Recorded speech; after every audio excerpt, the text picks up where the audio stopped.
विश्व में एक रस नहीं होगा तब तक थोड़ा सा विरोध बना रहेगा, और उसमें आपने घना सावधान रहना पड़ेगा कि आपका नाम खंडित ना हो। वैल्यू है, कहते हैं परमात्मा कहते हैं, जैसे माता गर्भ को रखे यतन बनाए और ठेस लगे तो छन हो तेरी, ऐसे भक्ति जाए। अब भक्ति का मिलना यह बड़ी कठिन, और मिलने के बाद फिर उसको सुरक्षित रखना वो एक बहुत बड़ी बात है। जब तक परिपक्व नहीं हुई तो फिर फायदा क्या उसका। तो इतना सावधानी आपने बरतनी पड़ेगी। जैसे कोई माता बच्चे को गर्भ में आते ही वो कितनी सतर्क हो जाती है, खान पीन में संयम बरतती है, पैर ऊंचा नीचा ना टिक जा कि तरह बच्चे का झटका लग जा, रात को करवट ले भी गलती से ले लेती है तो तुरंत सतर्क होती है, और कहीं मेरे बच्चे का दाब ना लगी हो और खराब ना हो जाए मेरा गर्भ, वो कितनी चिंतित रहती है। तो आप जी ने इस भक्ति का जो लाल है इतनी सावधानी से परिपक्व करना पड़ेगा, तब आपको सफलता होगी। इसमें फाउल पॉइंट है, आन उपासना नहीं करनी, संसारिक व्यवहार के जो भी कार्य हैं जो भक्ति परमात्मा की मर्यादा को भंग करते हैं वो नहीं करने, और फिर आप सफल हो जाओगे। तो अभी थोड़ी सी कठिनाई आपको चल रही है, घर घर में विरोध चल रहा है। पति ने नाम ले लिया, पत्नी नहीं मानती, मैं तो सारी पूजा करूंगी, तो कैसे ऐसा क्या कर रहा है। पत्नी ने ले लिया तो पति दुखी करता है। तो धीरे धीरे ज्ञान से क्या होगा, ये ज्ञान ऐसा है कि आप घर पे चलाओगे और बच्चों पर भी असर करेगा। ना सुनेंगे तो भी कक्ष में सोए हुए व्यक्तियों पर भी ये वाणी असर करेगी, जैसे गारुड़ का मंत्र अचेत हुए उस सर्प के डसे हुए व्यक्ति पर जो सुन भी नहीं रहा, समझ भी नहीं रहा, और उसके ऊपर भी वो मंत्र बोल बोल कर उसके विष को उतार कर सचेत कर देता है। और ये तो परमात्मा की वाणी सब सिद्ध है। ये तो अपने पशु पक्षियों के ऊपर भी ये वाणी जा रही है, उनको भी, उनके भी पाप डाउन हो रहे हैं। ठीक है, उनके पाप गणे हैं इसलिए पशु योनि मिली, तो वो पाप घटते रहेंगे। जैसे कपड़ा किसी का ज्यादा मैला है, हो गया है, मैल हो गया है, तो वो कई बार साबुन लगाने से स्वच्छ होगा, उज्जवल हो जाएगा, और जिसका थोड़ा मैला है एक दो बार साबुन लगाने से उज्जवल हो जाता है। तो ये साबुन है, परमात्मा का जो ज्ञान है, सत्संग है, वचन है, ये साबुन और जल दोनों का काम करता है। तो धीरे धीरे ये सत्संग जिस घर में चल रहा है पड़ोसियों तक भी असर होगा आपका, और आपके घर के पशु पक्षियों पर भी इसका प्रभाव पड़ेगा।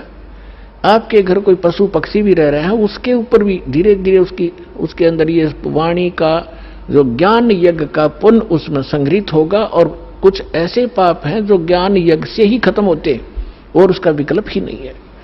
जैसे कपड़े को पहले थोड़ा मैला है तो जल से धो दिया, साफ हो गया, ज्यादा मैला है तो और भी मैल रहा तो साबुन लगाना पड़ा, और फिर भी कोई दाग दबा रह जाता है तो ड्राई क्लीन से साफ हो जाता है।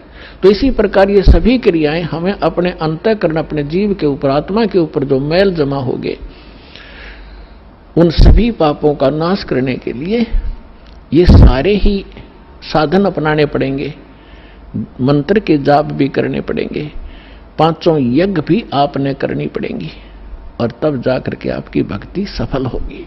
तो इसमें फाउल पॉइंट दास आपको बता रहा है कि ये भ्रमित ना होना। ऐसे कोई व्यक्ति आपके साथ डिस्कस भी करे तो उसको समझाना कि देखो, पहले तो जब हम डॉक्टर के पास जाते हैं तो डॉक्टर की औषधि में हम स्वयं ही विवेचन करते हैं, तो फिर उस डॉक्टर के पास जाने की आवश्यकता ही नहीं कि इसने दवाई ठीक नहीं दी तो कोई और देखो, वहां से लो। तो इसी प्रकार सबसे पहले तो ये देखो, ये ज्ञान आज तक ना किसी ने सुना और ना सुनाया, किसी के पास था ही नहीं, और जिन महापुरुषों के पास था उनको प्रतिबंध कर दिया था, मालिक ने प्रतिज्ञा करा दी थी कि अभी इसको डिस्क्लोज ना करना। तो महापुरुष थे, वो अपनी अमृतवाणी में बोल के सारा कुछ लिख गए, एफिडेविट बना गए, कबीर इज गॉड, ये वो फाइनल कर गए थे वो महापुरुष, जिनके दास बार बार उनके शुभ नाम आपको सुनाता है। और फिर हमारे सदग्रंथ उसी का प्रमाणित करते हैं कि कबीर इज गॉड। तो फिर ये क्लियर हो गया कि आज तक कोई हमें यही निर्णय नहीं करके बताया कि भगवान कौन है और कैसा है। अब जैसे रामकृष्ण को और विष्णु जी को, शंकर जी को भगवान मानने वाले, उनसे अगर हम पूछा करते थे कभी, वो कहता मैं समाधि लगाता हूं, भगवान देखा आपने? भगवान दिखता थोड़ा ही है, वो तो निराकार है। अरे ये विष्णु ब्रह्मा जी की मूर्ति रख रखी, ये क्या फिर? तो हमारा निराधार ज्ञान था, बेसलेस था, हम डामाडोल थे, स्थिर नहीं थे। और इसी प्रकार ये राधा स्वामी किसी ने पूछ लो या किसी महर्षि ने पूछ लो, अभी तक जिनके विचार रहे हैं, परमात्मा तो निराकार है, साकार आता जब रामकृष्ण रूप बन जाता फिर निराकार हो जाता है। तो खाक ज्ञान था इनको।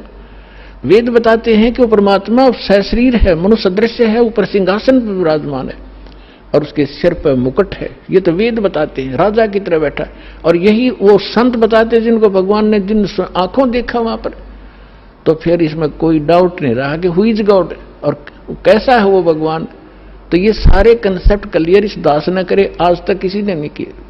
तो इसी प्रकार इस साधना पर भी विश्वास करना, किसी से डगमग ना होना, क्योंकि काल ने अपने एजेंट छोड़ रखे हैं, वो अपने कर्म बिगाड़े हैं, तो वो भी भगवान के बच्चे पर भ्रमित है, उस काल से प्रेरित है।